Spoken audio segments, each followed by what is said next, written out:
안녕하십니까, 우짜입니다. 2025년 12월 13일 아침까지 확인한 세상 돌아간 얘기입니다. 들어가기 앞서 구독, 좋아요, 그리고 회원가입 감사합니다. 그럼 뉴스 보시죠. 말이 참 기십니다. 이재명 대통령, 윤임명 인천공항사장 폭풍 질타했다. 업무 보고 이학재에게 수만 달러 해외 반출 검색 가능 여부 묻다가 언색 높여. 임명시키 임기 묻고 써있는 것 말고 나는 게 없다. 이학재 제가 잘못 이해. 뭐 했는 모이네. 뭐 계속 돌아가면서 뭐야 이거 국토의 판을 새로 짜다. 뭐 잘 안 보이는데. 뭐 상생 아니야 이거? 상생의 길 다시 있다. 이거 뭐 판때기 이런 거는 그만 갖다 놓고 하면 되고요. 갑자기 이거 뭐 해외 반출 뭐 툭 튀나오는데.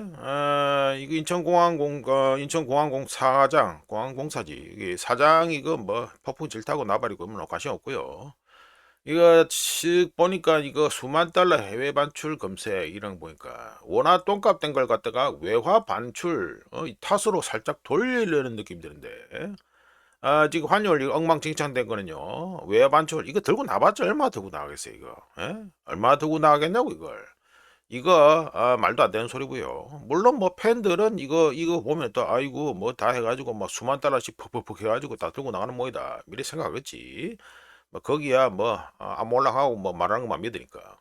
하여간 이거 말 안 되는 소리고요. 이 혹시나 이거 빌드업 한다, 웃긴 소리라 봅니다. 넘어가고요. 강등 검사장 정유미 취소 소송 인사급질만 쓴 중징계다. 그렇지 뭐. 대전고검 검사 전보됐다. 검찰개혁 진통 속에 물갈이 인사 후폭풍. 당연히 인사 취소 소송 해야 된다고요. 잘못했다면 징계 절차 제대로 밟아라 이 말이네. 아유 제대로 정확하게 얘기하고 있습니다.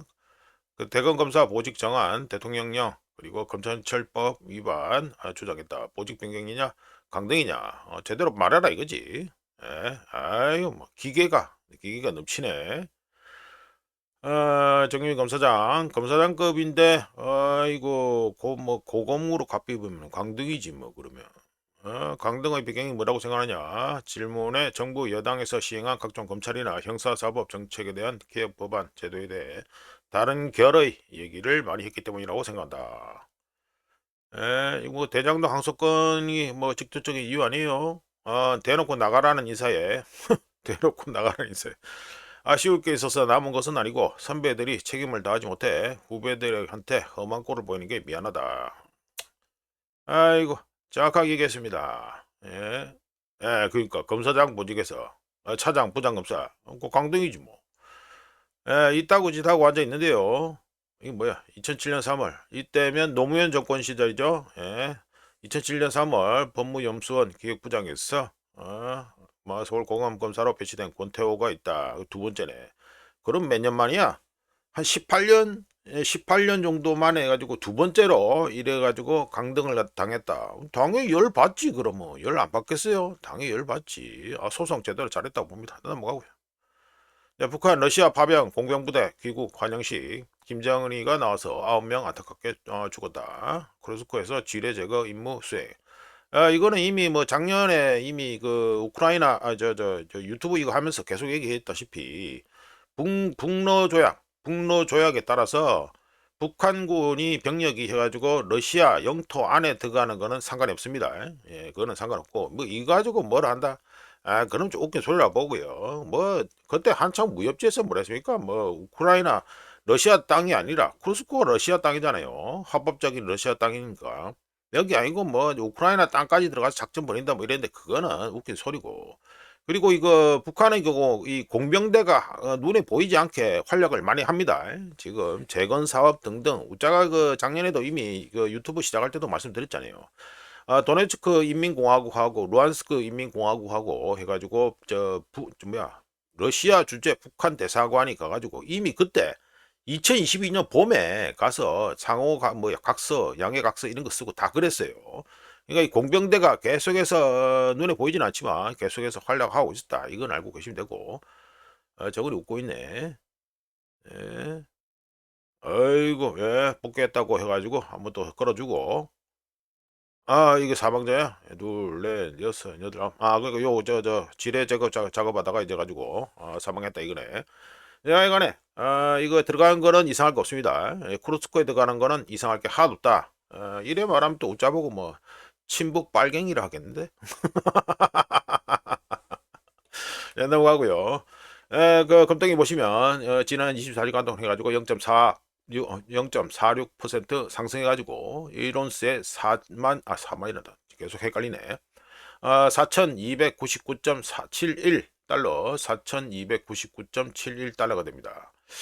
달리려나?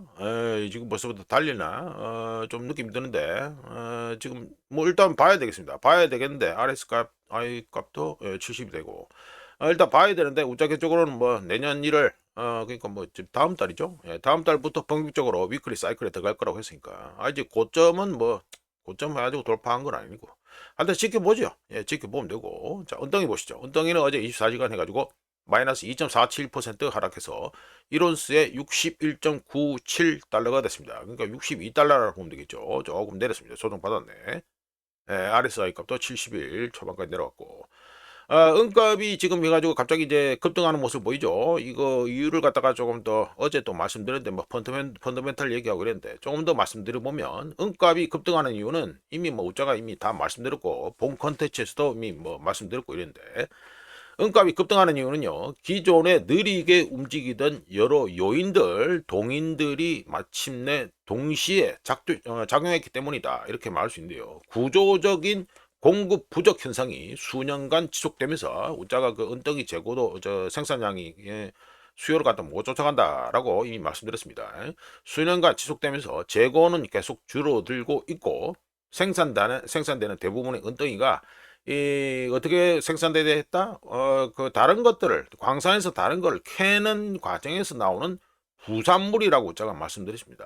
그런데 그러려면 은 생산량이 의미 있게 늘어나려면 어떻게 됩니까? 광산 자체가 생산량이 증가해야겠죠? 의미 있게 증가해야 됩니다. 하지만 이 광산 쪽은 그렇다시피 지금 기름판도 그래요. 이 광산도 그렇고 이쪽은요 일단 투자 자체가 중장기적으로 투자가 좀 선행이 돼야 됩니다. 그런데 지금 기름판도 그렇고요. 이거 광산도 그렇고 중장기적인 투자가 지금 안 되고 있습니다. 이 현상이 본격적으로 시작된 거는 한 2008 금융위기 이후부터입니다만 본격적으로 이 투자가 제대로 안 되기 시작한 거는 언제부터냐면 유럽 국가부채 위기 이후부터 해가지고 이때 이후부터는 지금 선행 투자가 잘 안 되고 있습니다. 게다가 또 우한폐는 중간에 또 터졌고요.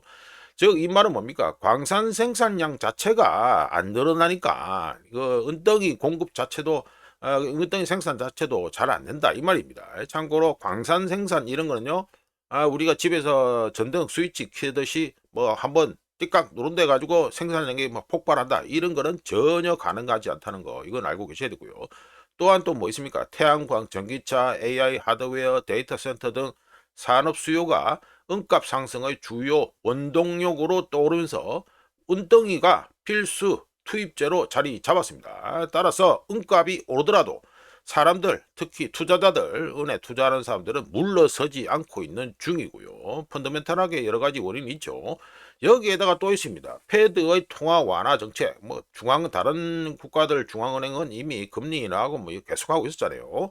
패드의 통화 완화 정책, 그리고 실질 수익률, 국채 수익률 하락, 그리고 부채, 그리고 재정 적자, 그리고 달러에 불안해하는 투자자들이 늘면서 은덩이는 금덩이보다 저렴하고 변동성이 큰 대안으로 보이기 시작했습니다. 따라서 이번에 지금 목격되는 은값 급등은 공급이 부족하고 가격 탄력성이 낮은 수요 그리고 투자자들을 실물 자산으로 이끄는 거시경제 환경이 아름답게 짬뽕된 자연스러운 결과다라고 봅니다.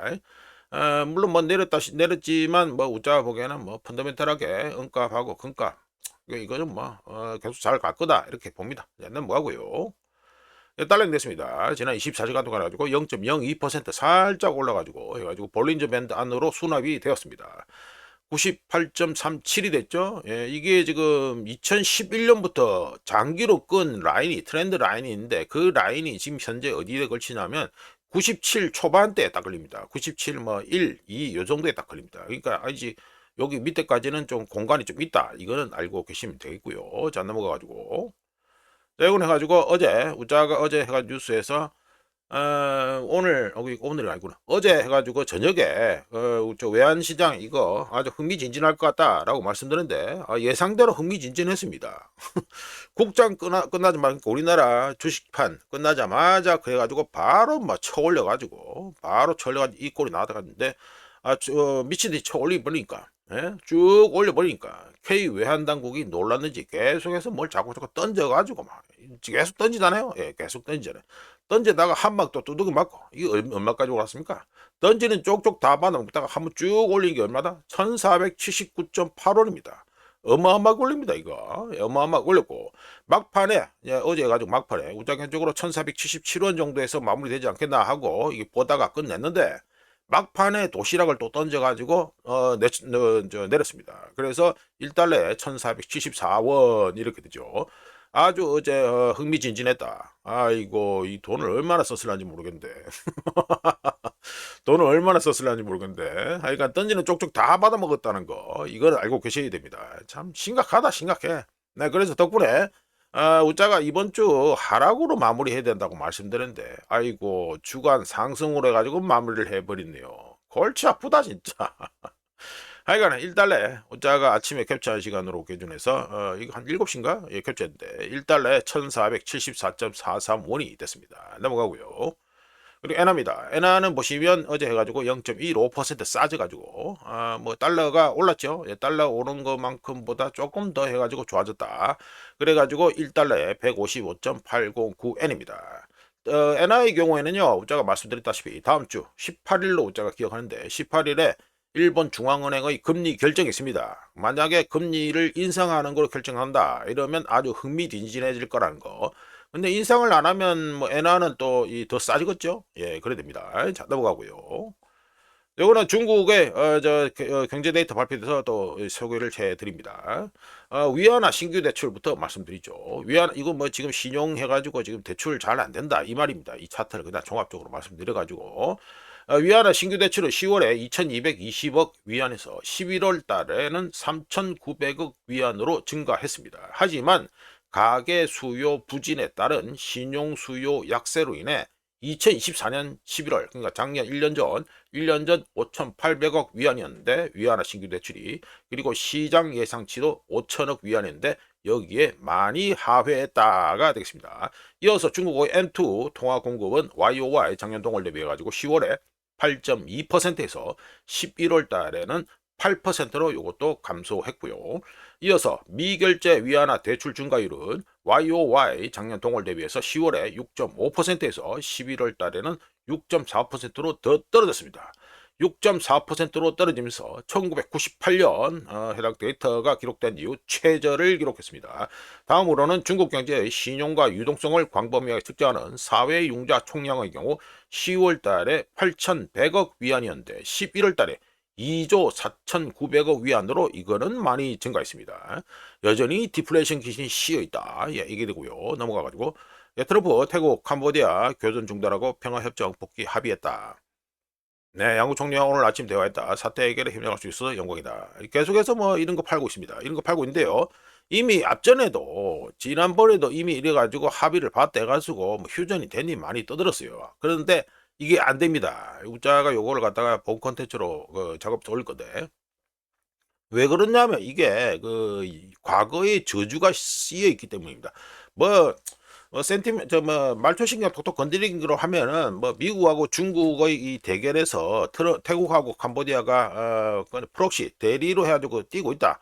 뭐 그런 관점상으로는 그래 얘기할 수 있는데요. 기본적으로 지정학의 기본 배경이 되는 게 뭡니까? 캠퍼스 배경이 되는 게 뭡니까? 지도잖아요. 지도를 갖다가 잘 보셔야 됩니다. 지도를 잘 보면 이 태국하고 캄보디아는 싸울 수밖에 없는 이 구조적인 문제가 있습니다. 지도상에. 그러니까 100년 전에 인도 차이나 반도를 갖다가 어느 놈이 그때 100년 전에 가지고 저 땅을 먹고 있었죠? 예? 프랑스가 먹고 있었잖아요. 프랑스가 해가지고 임의로 찍찍찍 끄는 거. 원래 예전에 식민지 시절에 보면 저 서방 애들이 서양 애들이 해가지고 지도 국경선 끊는 거 보면 아주 성의 없이 막 찍찍찍 끊고 이러잖아요. 예, 그거에 이 역사적 잔재 또는 지도의 저주가 붙어있기 때문에 이 태국과 캄보디아는 트럼프가 뭐 합의했다 하는지요. 예, 또 싸우게 돼 있습니다. 예, 구조적으로 또 싸울 수밖에 없다는 거 이거는 말씀드리고요. 본 콘텐츠는 제가 빨리 작업해서 올리겠네. 자 넘어가고요. 네, 젤렌스키 탈환한 동부 지역 방문. 요거 뭐 쿠피안스크입니다. 외교의 전선 성과 중요하다.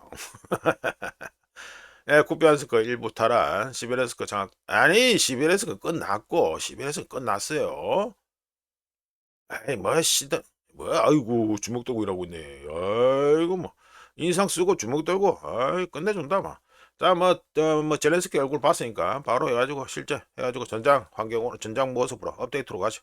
시베리스크 뭐 점령 안 됐다 했죠. 우자가 계속해서 빠르게 업데이트 했는데 일단 친러 맵에서도 확정됐습니다. 해가지고 업데이트 다 끝내가지고 시베리스크 완전 점령됐고요.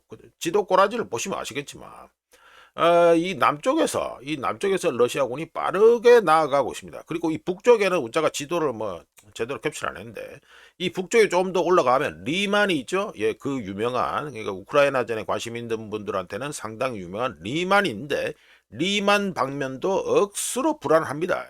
그리고 이 시베르스크에서 우크라이나군이 나올 수밖에 없는 거, 그러니까 후퇴할 수밖에 없는 이유가 뭡니까? 지도 꼴을 보세요. 여기 이거 다 잘려 먹고 있고 이 밑에 또 나가가면서 다 잘려 먹고 앉아 있고 이 잘못하면 여기 계속 있다가는 이제 포위돼 버리니까 그래서 그건 나간 겁니다. 젤렌스키가 무슨 시베레스크를 갖다가 뭐 점령이 안 됐다고 구라를 치고 자빠지고 하는데 아닙니다. 끝났어요. 예, 넘어가고요. 요거는 또 미르노흐라드입니다. 미르노흐라드도 보면 지도가 아주 급격하게 해가지고 쫄아들고 있죠. 요 음영 처리된 거 해가지고 요 부분은 이미 러시아군이 다 들어갔다고 보면 되고요. 요 끝에 해가지고 요 정도만 남은 겁니다. 요 정도. 간단하게 말씀 들어가지고 미르노흐라드도 그냥 사실상 점령됐습니다. 예, 점령됐는데 남은 거는 뭐냐 하면은 이거 저 가가호호 집집마다 돌아다니면서 우크라이나 병사가 남아있는지 우크라이나 군이 남아있는지 이런 걸 갖다가 다 체크를 해야 됩니다. 그래서 포크롭스크도 이 끄트머리 하나 있는 거 그거 확인 다 한다고 공식 해가지고 점령됐다 발표가 안 난 거고요. 미르노흐라드도 똑같습니다. 요 작업하는데 시간이 좀 걸린다. 그러니까 집집마다 돌아다니면서 우크라이나 잔존 병력이 남아있는지 안 남아있는지 이거 다 봐야 되고 우리가 뭐 지뢰 매설했는지 어쩐지 뭐 이런 거 다 봐야 되니까 그것 때문에 시간이 걸린다. 하지만 미르노흐라드에 있는 우크라이나군의 저항은 끝났다. 예, 끝났다. 사실상 점령됐다. 이렇게 보시면 됩니다.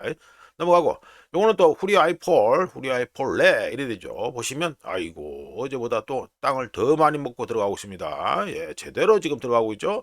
여기도 아주 진행 속도가 빠르게 진행되고 있다. 말이 좀 이상하네. 하여간 빠르게 되고 있다. 이게 됩니다. 자, 이어서 요거는 뭐 저 젤렌스키가 나와서 주먹질하고 인상 쓰고 주먹질하고 있던 그 쿠피안스크죠. 보시면 오자가 화살표를 표시했는데 지금 뭐 포크롭스크 넘어갔죠, 시베르스크 넘어갔죠, 미르노후라드도 뭐 사실상 끝났죠. 그리고 후리아이폴레 이것도 그 지금 뭐 저거 조만간 해야죠. 그것도 절단할 분위기죠. 이런 가운데 뭐라도 팔아 먹어야 되니까. 그래서 지금 우크라이나군이 쿠피안스크 여기서 지금 반격을 현재 벌이고 있는 중입니다. 여기가 우자가 주공을 갖다가 두 개를 찍은 거예요. 이게 요 두 군데 해가지고 지금 뭐 반격 작전 우자가 보기에는 거의 반자의 돌격이라 보는데 하여간에 여기서 반격을 벌여가지고 이렇게 해가지고 지도가 이래가지고 살짝 바뀌었습니다. 색깔이 요래 바뀌었습니다. 하여간 우크라이나가 쿠피안스크에서 다른 곳에서 손해본 걸 볼충하기 위해서 쿠피안스크를 갖다 찌르고 있다. 이게 됩니다. 그런데 요거를 또 보시죠. 우자가 일부러 또 하나 캐치했습니다. 동영상 나온 캐치했는데 쿠피안스크 우줄로 보이라고 있습니다. 어디냐면 요쪽입니다. 요 밑에 요쪽 이거 지도를 잘못 캡처했네. 그러니까 쿠피안스크 우줄로 보이라는 곳에서 해가지고 촬영된 영상인데요. 이게 영상인데 이 드론 이 탱크 보시면 이거 밀리터리 쪽에는 다 보자마자 다 아시겠죠? 이게 뭡니까? 구형 T-64 탱크입니다.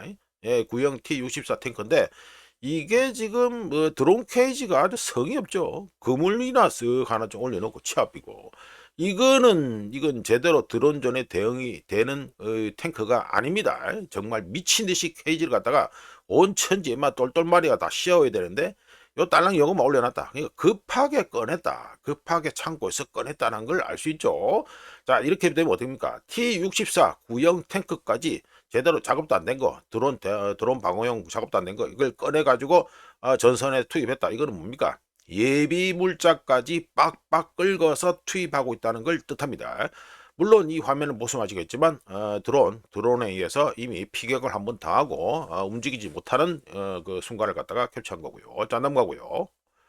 자, 러시아 뭐 여기 우크라이나 전 얘기했으니까, 그런데 러시아 또 경제 데이터 발표됐으니까 또 말씀드려보죠. 러시아 GDP 성장률은 2025년 2, 4분기 YOY 작년 동분기 대비 1.1%에서 3, 4분기에 0.6%로 하락하면서 2023년 이후 가장 낮았습니다. 러시아 GDP 성장률이.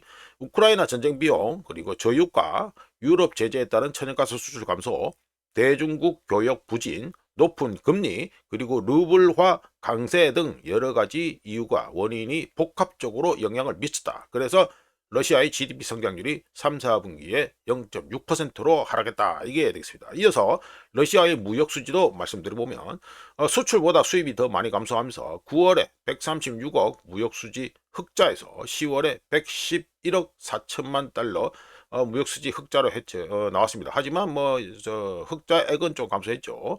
2024년 10월에 같은 작년 1년 전에 해가지고 그때 무역수지 흑자액이 얼마였다? 90억 8,500만 달러였으니까 10월에 111억 4천만 달러 더 늘어났습니다. 어쩌든지 더 늘어났습니다.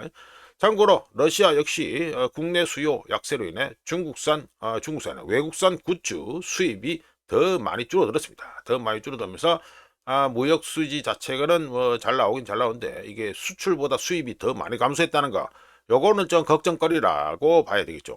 자, 넘어가고요. 자, 미국 마이애미 인디애나 이변의 지지율도 하락, 기세 꺾인 트럼프. 네, 공화당 특번 선거 패배하고 선거구 조정도 부결, 곳곳서 이상 신호. 공화당 트럼프 강경 노선의 중도층 이탈 우려, 조기 레임덕 올까. 이러나 저러나요. 선거는요, 이거 다 2026년 중간선거 얘기하는 거잖아요. 이러나 저러나 선거는 결국에는 먹고 사니즘에 의해서 결정이 됩니다. 조기 레임덕 얘기하는데, 짬밥은 지금 트럼프가 이재명보다 짬밥이 더 길죠. 이기 행정부 역시. 그런데 조기 레임덕 여기에 이재명은 해당이 안 될까? 잘 지켜보면 됩니다. 우리나라 지금 월화 환율 엉망진창이죠. 엉망진창입니다. 나중에 어떻게 되는지 한번 보세요. 지금 뭐 지방선거 해가지고 하면은 뭐 더불어가 다 이길 것 같죠? 부산 끝났고요. 까놓고 얘기합니다. 부산 볼 필요 없고요. 웃자가 이미 말씀드렸잖아요. 서울이 핵심이다. 서울이 지방선거의 승패를 결정짓는 핵심이다라고 말씀드렸는데, 지금 서울 선거는 지금 돌아가는 꼬라지가 한강 누구? 한강의 환장은 오세훈 씨. 오세훈 씨가 나와도 될 것 같은 분위기다. 이렇게 간단하게 말씀드립니다. 넘어가고요. 트럼프가 자, 이거는 또 트럼프 해가지고 또 행정명령 사인했습니다. 뭐냐 하면은 싱글 내셔널 AI 레귤레이션 스탠더드. 지금 몇 분이야? 23분이야 벌써? 말씀드리고 기사는 뭐 이래가지고 제목만 보고 그냥 말씀드리고요. 그래 뭐 제목하고 뭐 이거 뭐 기사 이거 내용만 보고 해가지고 제가 말씀드리고 싶은 거 해가지고 바로 말씀드립니다. 트럼프가 미국의 개별 주 정부의 권한을 제한하는 단일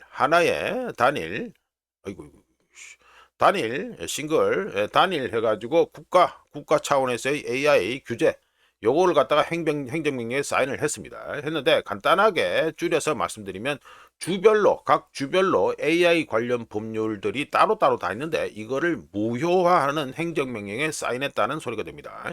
캘리포니아, 콜로라도를 비롯한 여러 주에서는 각기 다른 AI 안전 규정을 적용하고 있기 때문에 기업들의 경우 주마다 다른 규정을 따라야 되고 결국 개발 속도가 느려진다는 문제가 있었습니다. 따라서 이번 트럼프의 행정명령, 요거는 무슨 의미를 가진 겁니다. 주 차원에서의 규제로부터 테크, 기술 기업들을 갖다가 보호하기 위함이다. 이렇게 할 수 있습니다.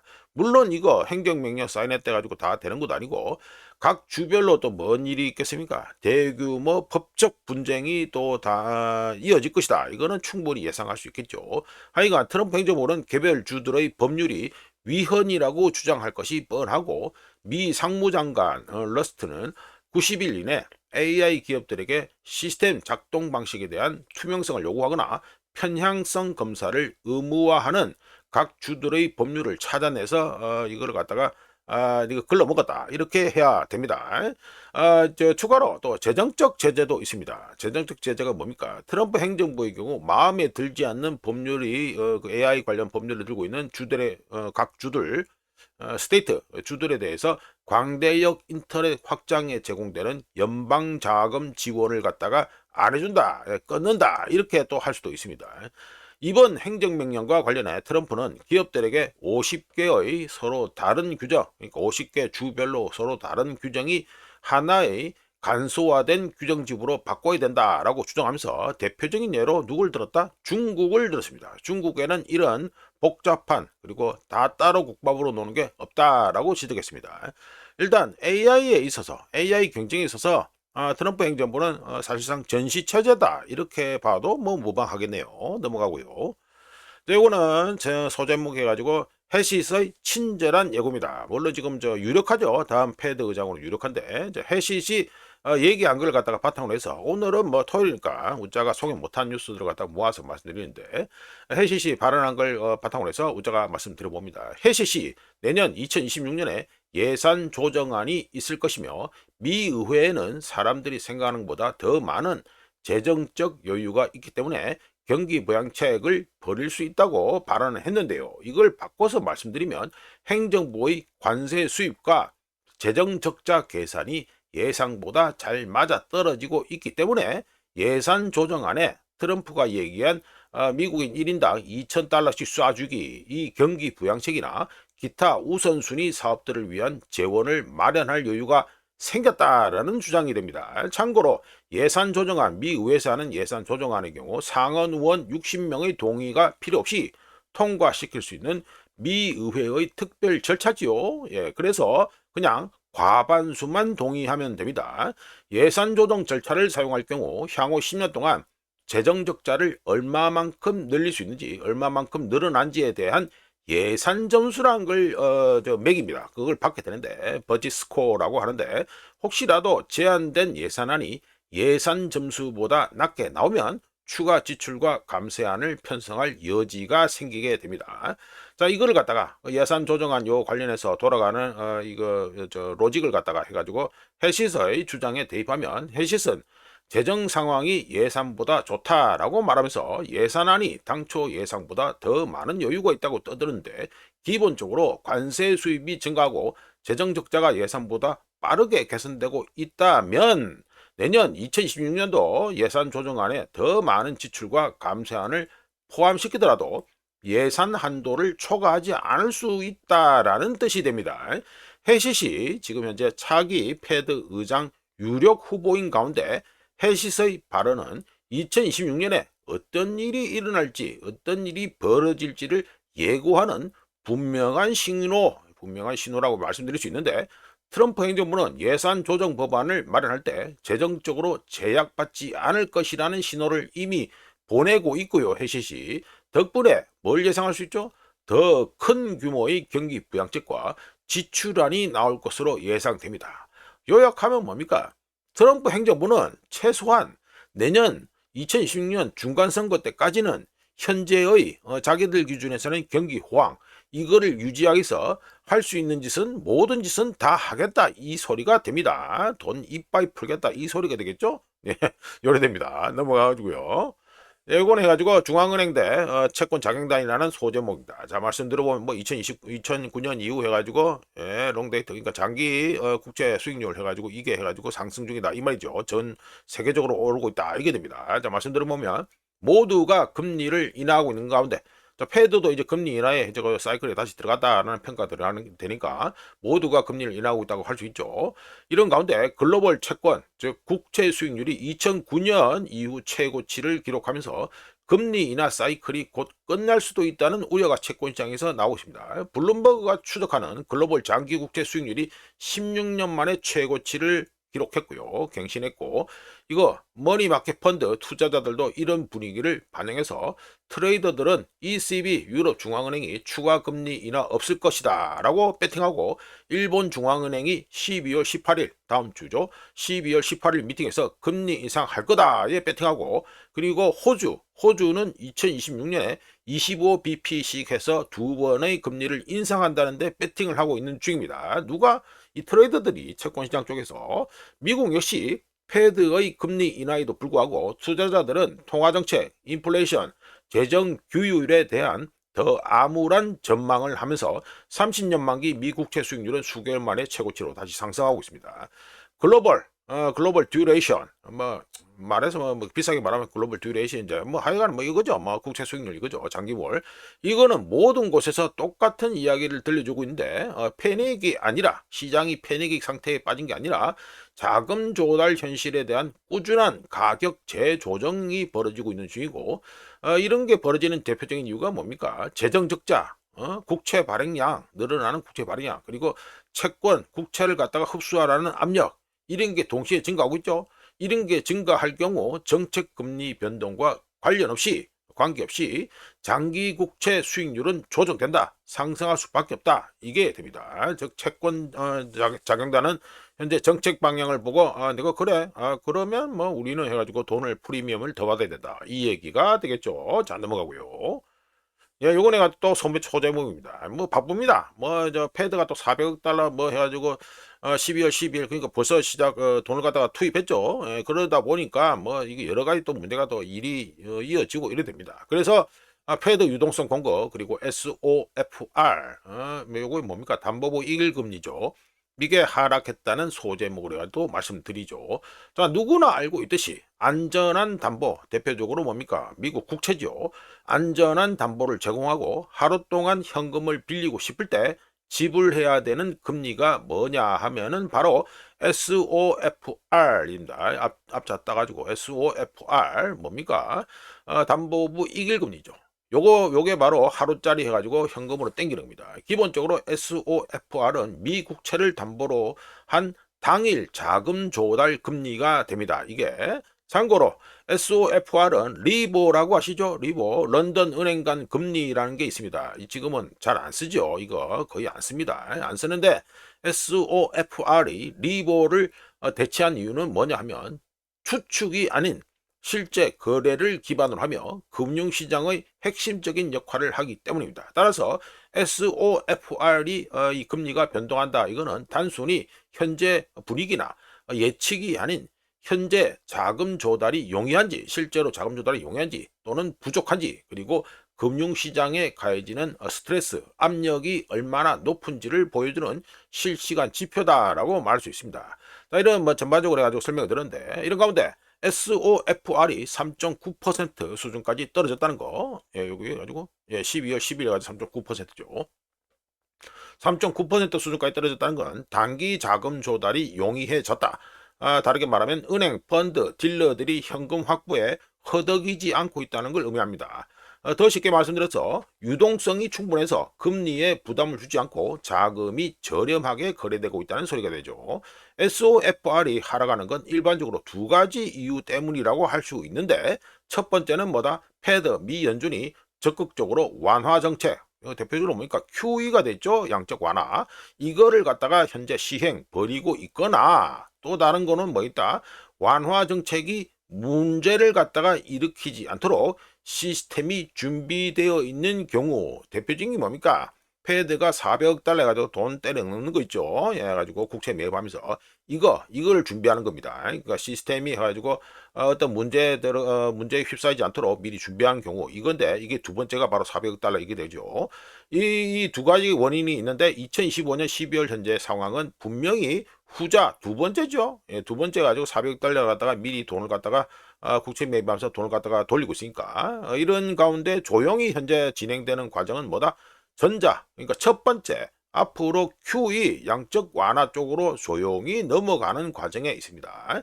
SOFR이 3.9% 이 수준으로 떨어졌다는 것은 단기 자금 조달이 용이해졌다.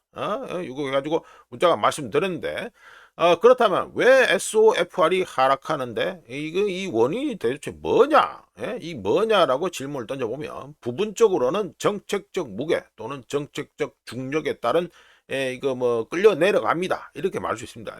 패드가 금리를 인하고 더 이상 금리를 올리지 않을 것을 시사하면서 수익률 곡선의 프론트 엔드, 그러니까 단기 국채죠. 단기 뭐 국채 수익률 이거 역시 자연스럽게 하락합니다. 그리고 SOFR은 그런 추세 트렌드를 거스르지 않고 그대로 따르고요. 하지만 더 중요한 원인은 직접적인 금융 시스템 지원 서포트인데 패드 미 연준은 충분한 지급 준비금을 유지하기 위해 400억 달러 규모의 국채 매입 매월 해서 400억 달러로 했는데 우자는 내년 4월까지 계속될 거다. 매달마다 400억 달러씩 잘하면 될 거다. 라고 이미 예상을 했습니다. 국채 매입을 통한 지급 준비금 관리 프로그램을 시작했습니다. 해당 프로그램을 통해 공급된 자금은 은행 시스템으로 들어가고 준비금이 늘어나면 단기 자금 조달 압력은 감소하면서 SOFR은 이를 반영해서 떨어지게 되죠. 게다가 미 연준은 SRF가 뭡니까? Standing Overnight Repo Facility 해가지고 대기성 레포 제도라고 하는데 이 SRF의 총 한도를 없애버리고 전액 할당으로 전환했습니다. 예, 나름 또 정책적으로 여러 가지를 하고 있어요. 이는 국채를 갖다가 보유한 적격 거래 상대방이 한도에 대한 걱정 없이 이길 자금을 갖다가 조달할 수 있다는 의미가 됩니다. 이런 안전장치, 즉 SRF를 갖다가 한도 없애고 전액 할당으로 전환하는 거, 이런 안전장치가 무제한으로 제공되면 레포 금리나 SOFR이 스트레스 프리미엄을 반영하여 거래될 이유가 없습니다. 또 다른 이유가 또 있습니다. 담보 수요도 있는데요. 미 국채의 경우 단순한 투기 자산 또는 투자 자산으로서 뿐만 아니라 밸런스 시트가 아주 좋아 보이게 만드는 수단으로 점점 더 가치가 높아지고 있습니다. 뭐 인기가 있든 없든 간에 일단 대차 대조표, 재무제표상으로는 참 좋게 보이게, 이 표가 잘 좋게 보이게 이렇게 만드는 좋은 수단이 되고 있다. 이게 되죠. 400억 달러 국채 매입을 통한 준비금 지원, SOFR 이거 이자율 하락, 그리고 SFR 해가지고 대기성 레포 제도 이거 한도 제거 등 이걸 통해서 시스템에는 현금과 활용 가능한 담보가 넘쳐나게 됐고요. 12월 12일부터 돈 때려 넣었으니까. 이런 상황에서 대출 기관들은 담보를 유지하기 위해 더 낮은 금리를 감수할 의향이 있게 됩니다. 자, 지금까지 좋은 얘기만 계속했죠? 예, 좋은 얘기만 계속했는데 이것도 좋은 것만 다 해가지고 좀 결과만 그래 나오면 좋은데 또 그렇지도 않은 게 뭐가 있냐? SOFR이 이렇게 하락한다 저렇게 하락한다고 해서 모든 것이 순조로운 것은 아닙니다.